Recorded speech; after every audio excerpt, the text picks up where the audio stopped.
Hello, welcome. This is Blockchain Bloom, the blockchain educator. I'm Ethel Pink, and in today's video, I'm going to talk about the FOMC meeting, about the crypto report, altcoins, inflows into Bitcoin and Ethereum spot ETFs, the possibility of the cycle top, and a lot of other things. So it will be a jam-packed episode. Now I'm back into the studio. You know, in July I was away on a holiday, but now I'm back and everything will go back to the normal. So from Monday to Thursday, you getting these kind of longer, detailed videos, but every single day you're getting short videos, which includes the essence of the news in 60 seconds. So if you don't want to miss a single thing and you would like to stay up to date, simply subscribe to this YouTube channel, Blockchain Bloom. Hit the like button if you like this kind of content. And now let's do it.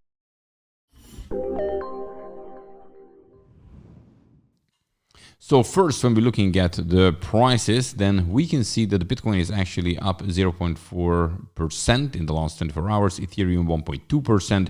The top winner actually of the last 24 hours is Pump. Finally started to pump after dump, 25% up. Then we have ENA 16% up, and a story about 9% up. The loser actually BitTorrent is the one, BTT, which is down 2%, Tron 2%, and that was it pretty much. So even we had a very interesting, FOMC meeting yesterday, and it was rather hawkish. The price performance doesn't look too bad. And when we're looking at the Bitcoin candlestick chart, we can see that yes, yesterday, one sec. All right, so yesterday we came down here all the way to 115,000 US dollars, but then we came back, and today we're just going again now higher, and basically we are kind of sideways since 11th of July here. So the price is not changing. Bitcoin is holding itself extremely well, and also, when we're looking at now Bitcoin dominance, it looks like it is still now dropped a little bit, came back, but now it looks like the downward trend starts to continue. When we're looking at altcoins, the market cap of altcoins, not including Ethereum and Bitcoin, also chopped a little bit sideways, but now it maybe turning back a little bit. So yeah, things doesn't look too bad. But actually, Jerome Powell said interesting things yesterday, which weren't too, great for the market, and therefore we had some correction. But now it looks like the prices starts to recover. But now let's talk about the FOMC meeting.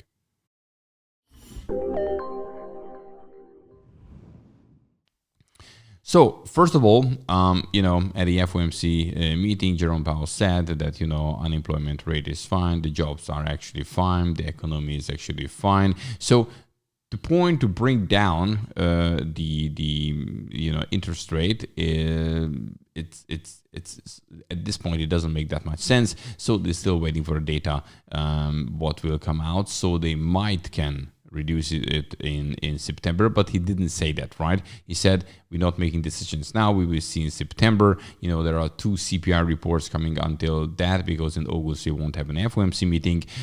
And also he's saying that he still doesn't know the effects of the tariffs. So this is also a question. They rather wait with this. And therefore now we see that before the FOMC meeting, the chance for a rate cut in September was actually like 62%, kind of like this. And at the end of the FOMC meeting, this totally changed. And now for today, it went up 57%, saying there will be no rate cuts in September. And then we have another FOMC meeting in October, then in December. So then there's just 2 left. Many people saying that maybe just happening now in the winter time. So interesting things, but although this happened, the market kind of held itself, to be honest, pretty well. We had a couple of days ago, but I haven't made a long video about it. The announcement of the tariff deal between US and the EU. That was great for the US for sure. But things with the BRICS are still how that works out. China is always now another this temporary thing is just postponed. So yeah, we still, to be honest with you, we really need to have all the tariffs settled, finalized, and then basically we can see the impact, and then the Fed can do something about it. Although the economy, if you're looking at the US economy, it's stronger, better than expected, to be honest with you, because as you can see, in the Q1 the GDP was 0.5%, and now in Q2 the report just came out this week, actually yesterday. And, it turned out to be, the forecast said 2.5 and it's 3%. So it's better. And in that case, it looks like the tariffs really work, or they came up with this number very nicely. Bottom line is, it doesn't look bad. Therefore, Donald Trump is pushing it that we need the rate cuts because they are, interest, inflation, it's low, 2 point something, and we have strong GDP now in Q2, so it's time to bring them down. But Jerome Powell, it looks like it's not doing it, and now September is still in the question because he said not saying about September right now. So anything about September, they will see the data, and then they will make a decision in September. However, why they made this decision, there were already members in the board. They said they should cut the rates, but this was the minority, not the majority. We're going to see how it works out, but therefore we didn't go up really higher because there is still down uncertainty on the market. Okay, now let's talk about a little bit about the situation of altcoins.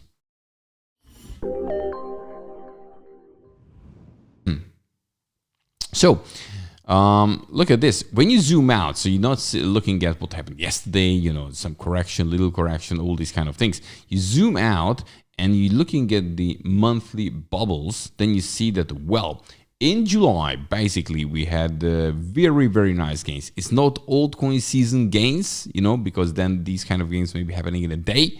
But altogether, those who said just, sell me and go away, totally missed this one. Because look, Bonk went up, doubled. Pingu also went very enough. Many altcoins went up. And also when you're looking at the altcoin, Bitcoin season index, it shows that, altcoins are right. I mean, it is on 47, altcoin season is above 75, Bitcoin season is under 25. So now we kind of between, but we were in the Bitcoin season for a while, as you can see clearly since March until basically beginning of July.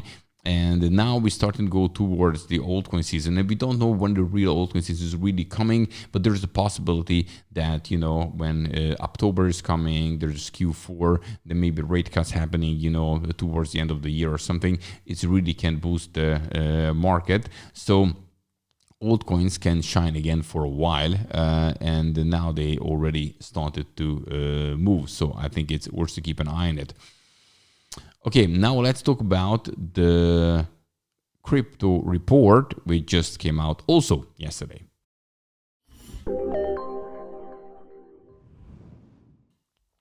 So now we have the long-awaited and promised crypto report. So basically, the US, Donald Trump's working group on digital assets released its long-promised crypto report outlining policy recommendations for regulating crypto in the United States, including crypto market structure, jurisdiction oversight, banking regulation, promoting US dollar hegemony through stablecoins, and taxation of cryptocurrencies. So as you can see, it's a very complex one. It's actually 166 pages.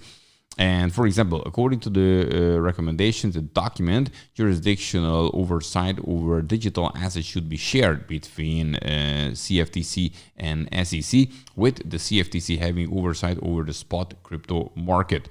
Another one here, allowing banks the ability to custody crypto and provide digital asset service to customers was a key policy proposal outlined by the working group, and stablecoins and payments were also outlined in the report, touching on the need to embrace stablecoins to protect the US dollar's hegemony. So as you can see, these are just a couple of things, important things, which are in the report. You can read it for yourself if you wish. It's 166 pages, but this is definitely a base for the future of crypto in the United States. And as you can see, really things happening around crypto in the US. Also, when we're looking at the outflows and inflows of Bitcoin spot ETFs and Ethereum spot ETFs, we can see that, yeah, we have strong inflows.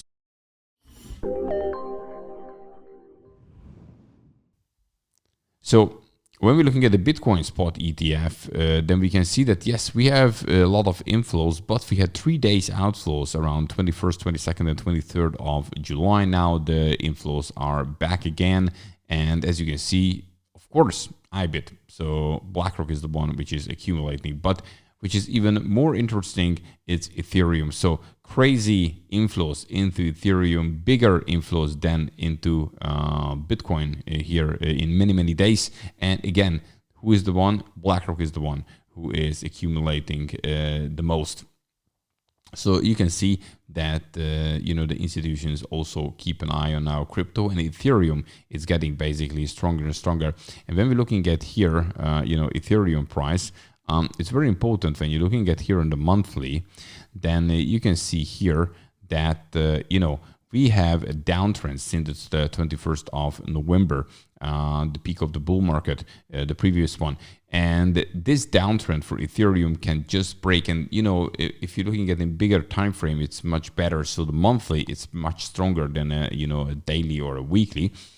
And, you know, tomorrow is finished this month. So this is the last day of the month. Tomorrow we have the 1st of August. So if we close above it, that could be also a very important signal, because Ethereum would be the one which can lead the altcoin market. And now we can see that the inflows into Ethereum, Ethereum spot ETFs are really going higher and higher.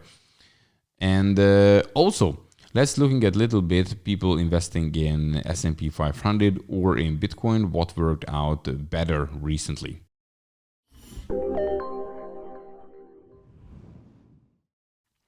So of course there's a trend, you know, invest in index funds, just like S&P 500, that's the most popular one. And even it went up, you know, 98%. So it's kind of doubled since 2020. You would say that, okay, that's maybe a great one. But actually, if you would put the same amount of money in Bitcoin, and this is the last couple of years, right? So it's not the 16 years history of Bitcoin, it's the last 5 years basically, then actually Bitcoin went up more, 85% more than the S&P 500. So definitely shows clearly that recently, in the last decade, Bitcoin is a much better asset than anything else. And yeah, I think that's an important signal. And let's talk about a little bit about the market cycle. So when we're looking at, you know, the halving, and after the halving, how many days you needed to have the cycle peak, then back in 2016 you needed 126 days to do that. Then in 2020 we had the halving, and then we needed 548 days, and the 500 plus days for this time will come in October. So October-ish, November-ish, something like that. However, many people saying that now the, you know, cycle peak could be even longer, and it would be rather around Q1 or maybe Q2 in 2026. Nobody knows for sure. This is definitely just guessing. But the most exciting part, put it this way, it's rather front of us, because so far we haven't had anything. Bitcoin, we were the only one which went up. Altcoins, we haven't had a single altcoin season for a long, long time. So yeah, that could come up. I don't know what you think about this. You can let me know in the comment section. So guys, that's it for today. Don't forget, every single day I'm bringing you the freshest cryptocurrency and blockchain news here on Blockchain Bloom to keep you up to date. So if that's important, simply just subscribe to this YouTube channel, hit the like button if you like this kind of content, and see you in the next one. Have a good one. Bye-bye.